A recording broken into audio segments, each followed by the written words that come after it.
Welcome back to the Black Bear Insider. Time now for our Coach's Corner, brought to you by Maine Savings Federal Credit Union. We're joined here on Alumni Field by head soccer coach Scott Atherley. Thanks for coming in and joining us this week. Good to be here. It's been a pretty good start to the season. We were just kind of talking beforehand, and you guys are young, too. I mean, this is really impressive what you guys have done so far. Yeah, I'm really pleased with the play of our young players, not just the starters. We're starting 5 new players, but, consistently we're bringing 3 or 4 off of the bench. So, so far we're very pleased with their performance. It's got to be, because you go out and recruit these kids, and you knew you're going to have a lot of young kids coming in, but to see how they've grown and matured in just, 11 games so far has been pretty impressive. Yeah, that's the challenging thing with the college season. It's only about 10, 11 weeks long, and you're having players acclimate to being into school for the first time and dealing with all the outside factors.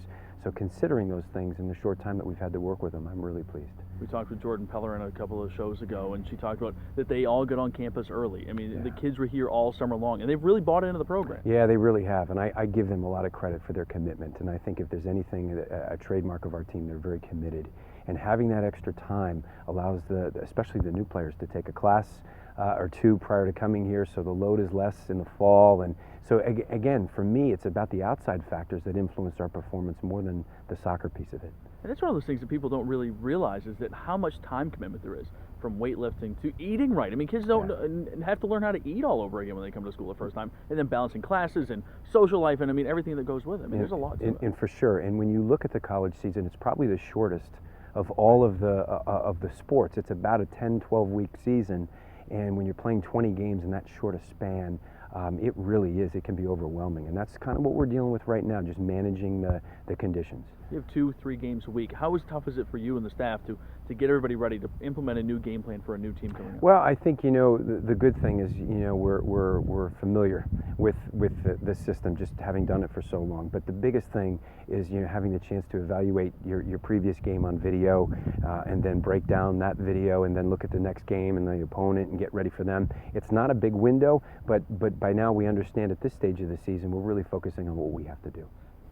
Did you expect this team to kind of mesh this quickly? You said they're dedicated, but did you, with all these different kids coming in, did you expect them to kind of work? Well, one of the things that I was hopeful for was that we'd have great leadership, and we've received great leadership, not only just from our captains, but our returning players. So that's a key part of the transitional piece. You never know how it's going to play out. You never know what injuries are going to be like and so forth, and knock on wood, we've been fairly lucky in that regard. I think you just never know what to expect, but given the background and the pedigree of some of these new players, I was very hopeful. Where do you go from here? It's nice to be 1-1-1 in the conference and have a winning record at this point, but what happens next? Where do we go from this point? Well, I think the important thing is that we take one game at a time. We don't get too far ahead of ourselves. I think it really is. We're really trying to condense it and make it a 1-game season each game. I think that allows the players to concentrate. It's easier for them to concentrate, I should say. And we really narrow our focus and really take it one day at a time. Have you been surprised by anything else in conference? Hartford's undefeated at the top of the league. Is anything really kind of stood out to you? Nothing surprising. What we expected was great parity, and I think there's even greater parity this year. If you look at the result, BU beat Vermont in overtime at Vermont, and Vermont, is struggling a little bit. 3 of the 4 games in our conference went to overtime last week, and that's really been the consistent trend. So we know that anything can happen on any given day. What's it going to take for you guys to succeed and maybe win the American East? Well, I think first of all, we have to really do a good job with managing the outside factors, school, travel, and all of those factors which you really don't have any control over.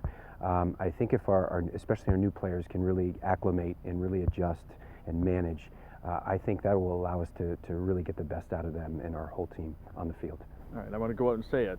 If you're not the American East Coach of the year this year, there's something wrong. What you've done with bringing all these young kids in and the success you've had, you've had a great season. Well, the reality is you measure your season at the end. And for me, it's like a game. You can play great first half, but you don't evaluate based on 45 minutes. And for us, we'll evaluate at the end of the year. And really, my job now is managing the final 2 weeks to get us into the playoffs. That's our goal. All right. Thank you very much, Coach. Great. Best Thanks of so luck. much. Thanks, Wayne. Appreciate it. Coach Scott Atherley joining us here in the Coach's Corner, brought to you by Maine Savings Federal Credit Union. Time now to check on the Maine Dairy Promotion Board's Tip of the Week.